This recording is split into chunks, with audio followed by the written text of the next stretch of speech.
One night, Driss was driving his boss Philippe around the streets of Paris. When they hit heavy traffic, Driss broke the speed limit and started driving really fast.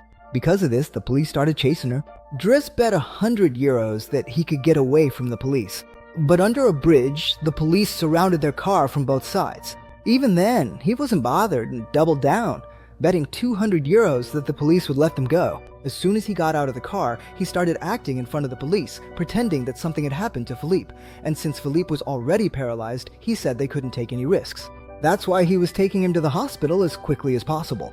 The police saw the wheelchair in the back of the car, and meanwhile, Philippe also started his own act. Seeing this, not only did the police let them go, but they also assigned a car to escort them to the hospital as quickly as possible. But as soon as the police left and before the hospital staff could arrive, they sped away in the car and quickly left the place. Celebrating his victory in the bet, Driss played party songs and shared a few puffs of a cigarette with Philippe. The deep friendship between these two had started just a few months earlier. Philippe and his manager Magali were interviewing new caretakers for him, but so far they hadn't liked any of the candidates. At that very moment, Driss showed up, completely unconcerned about the interview. He just needed them to sign some papers stating they couldn't give him the job, so he could easily continue to benefit from the unemployment scheme. He was a total street-smart guy, and as soon as he walked in, he started flirting with Magali in a bold, carefree way. Because of his antics, Philippe found him very interesting. He told Driss to bring the papers the next day. After that, Driss went back to his small home, where his little brothers and sisters were giving him a hard time. Just then, he saw his brother Adama getting out of a black car through the window. When he came home, he said he was coming from school and went out again, which made Driss even more suspicious of him. In the evening, when their mother returned home, Driss gave her a golden egg as a gift, which he had stolen from Philippe's house. But his mother started yelling at him because he had been missing for the past 6 months. She threw Driss out of the house. She said that this is a home, not a hotel, where anyone can just come and go as they please. The next morning, when Driss arrived at Philippe's house, their housekeeper Yvonne showed him around the entire house and explained all of Philippe's tasks to him. Then she showed Driss his room and bathroom, and he was completely stunned when he saw them. Just then, Philippe called him over, handed him some papers, and offered him a 1-month trial job. Driss agreed, but Philippe made a bet that he wouldn't last even 2 weeks. After putting his things in his room, Driss learned all the essential tasks needed to take care of Philippe. He had to do everything, from helping him bathe to changing his clothes. He even had to clean Philippe's backside after he went to the toilet. He complained a lot, but in the end, he accepted the job. At dinner that night, he met Philippe's daughter Elisa and her boyfriend, who were looking for a private spot to spend some time together, but Driss kicked them both out. If the boss's daughter gets mad, so be it. The view shouldn't be spoiling. Driss learned all the work within just a few days. He would also read out the letters that came for Philippe, but there were some letters he wasn't allowed to open. Despite all the work, Driss was always in a good mood. Whenever he got the chance, he would definitely flirt with Magali.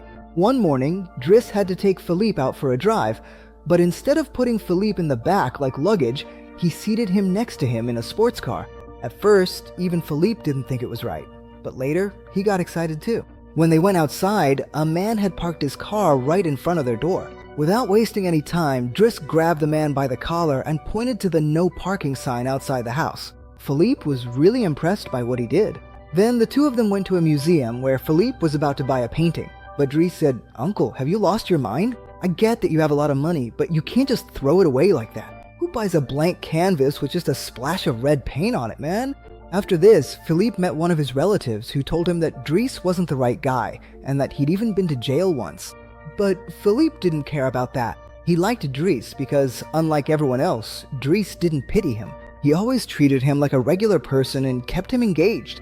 Later that night, Yvonne told Driss that the letters Philippe couldn't open were actually from a woman named Eleanor, with whom Philippe corresponded, but the two had never met in person. At night, when he was trying to sleep, he started hearing noises from Philippe's baby monitor. Philippe was having trouble breathing.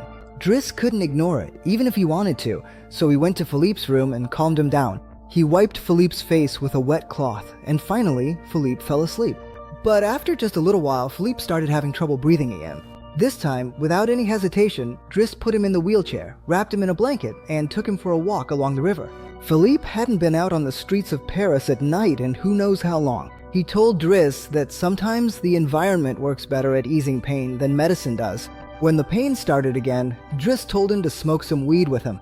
At first, Philippe was a bit hesitant, but after smoking, he felt much lighter too. After that, the two of them enjoyed a meal together at a restaurant. Getting a bit sentimental, Philippe told Driss the whole story of his life. He and his wife had loved each other since their school days, and after their marriage, they unfortunately suffered 5 miscarriages. After that, they decided to adopt Elisa. Philippe was very fond of high-speed adventure sports, and one day, while paragliding, he had an accident, which is why he is in this condition now. He also lost his wife in that same accident. At that moment, Philippe remembered that Driss had completed a month, and now his job was permanent. But first, he would have to return the golden egg to Philippe, because it was a gift from his wife. The next day, Driss met his sister Mina and asked her to look for the egg.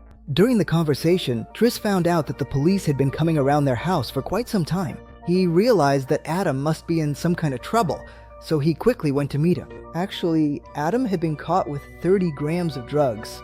Driss wanted to take him with him, but once again, he got into that black car.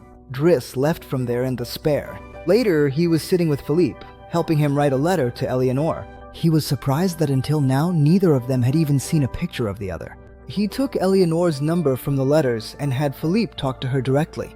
After that, the two of them would talk on the phone day and night. After that, they chose a picture of Philippe and sent it to Eleanor. Later, when Driss was painting, Elisa came to ask him for a cigarette and started making fun of his painting. Driss got angry and threw her out of the room. Meanwhile, Philippe was switching the photo in the letter, replacing it with one of himself from before he was paralyzed. He was worried that seeing the wheelchair might make Eleanor stop talking to him. Just then, Driss came to complain about Elisa, and Philippe was very surprised to learn that he could paint as well. As the days went by, their friendship grew deeper and deeper. Driss would take him out to play in the snow, and they would go for morning walks together as well. Driss finished his first painting and showed it to Magali, who was actually a bit impressed by it. But when he tried to kiss her, she slapped him hard across the face. Anyway, Philippe really liked the painting and promised to sell it for him. When Philippe's birthday came around, he wasn't very happy because his relatives showed up every year just to see if he was still alive. At the birthday party, everyone was enjoying boring classical music. During this, Driss noticed that Elisa was crying in her room. When he asked her, Elisa told him that her boyfriend had broken up with her. Hearing this, Philippe started laughing and said, "Are you a little kid or what?" Meanwhile, Philippe sold one of Driss's paintings to a relative for 11,000 euros. During dinner, Yvonne told Driss that Magali was in love with a man named Fred. Later, Philippe asked Driss to listen to some old classical music, but instead of enjoying it, he started laughing loudly. He played his own street party song and started dancing, and everyone else joined in behind him. At night, he read Philippe a letter from Eleanor, in which she said she would be coming to Paris next week, and had also sent her photograph. On the day of the date with Eleanor, Driss and Yvonne tried several suits on Philippe, and after a lot of swapping, they finally found one they liked. Yvonne took him to the date, while Driss went to threaten Elisa's boyfriend. Driss only let him go once he agreed to apologize to Elisa. At the restaurant, Yvonne and Philippe were waiting for Eleodor. Even after an hour when she still hadn't arrived, Philippe called Driss to take him home. As he was leaving the restaurant, Eleanor walked in, but neither of them saw each other. Philippe took Driss for a ride in his private plane and also paid him for the painting he made, which made Driss very happy. The next morning, the two of them set out for the mountains, and Philippe decided to go paragliding once again, but only on the condition that Driss would go with him. At first, Driss was really nervous, but later he started enjoying it too. When he returned home, he saw that Adama was there waiting for him. There were bruises on his face, but he still wasn't ready to tell Driss the whole truth. Driss had him sit there and went to put Philippe to bed, but Philippe couldn't fall asleep. So he asked Driss about his family. Hesitantly, Driss said that his uncle and aunt had adopted him because his aunt couldn't have children. But after his uncle died, many men came, and there were many children, and they all had to take care of them together. He also told Philippe about Ada. After hearing his story, Philippe told him to quit his job and focus on his family. After all, how long was he going to keep taking care of an old man? The next day, as Driss was packing his things to leave, he thought he might as well flirt with Magali one last time. But Magali introduced him to Fred, who was actually a girl. The truth was, Magali was never interested in guys anyway. The next day, Philippe met his new caretaker, who was extremely boring. So he quietly left without eating anything. On the other hand, Driss went back to living his old life.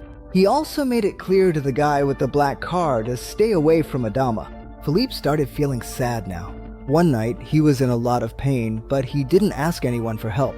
Eventually, Yvonne had to call Driss, and that's how he ended up back at the place where the story began. After that, he shaved Philippe's beard and took him to a restaurant, where someone was supposed to meet him. Driss wished him all the best, returned his golden egg, and left from there. His date was none other than Eleanor. She was very happy to see him, and she had no problem with Philippe's wheelchair. This is a true story, and in the end, Philippe and Eleanor get married. The two of them are still true friends to this day. Do you have a friend for whom you would do anything? If yes, then you should definitely write a line about them in the comments.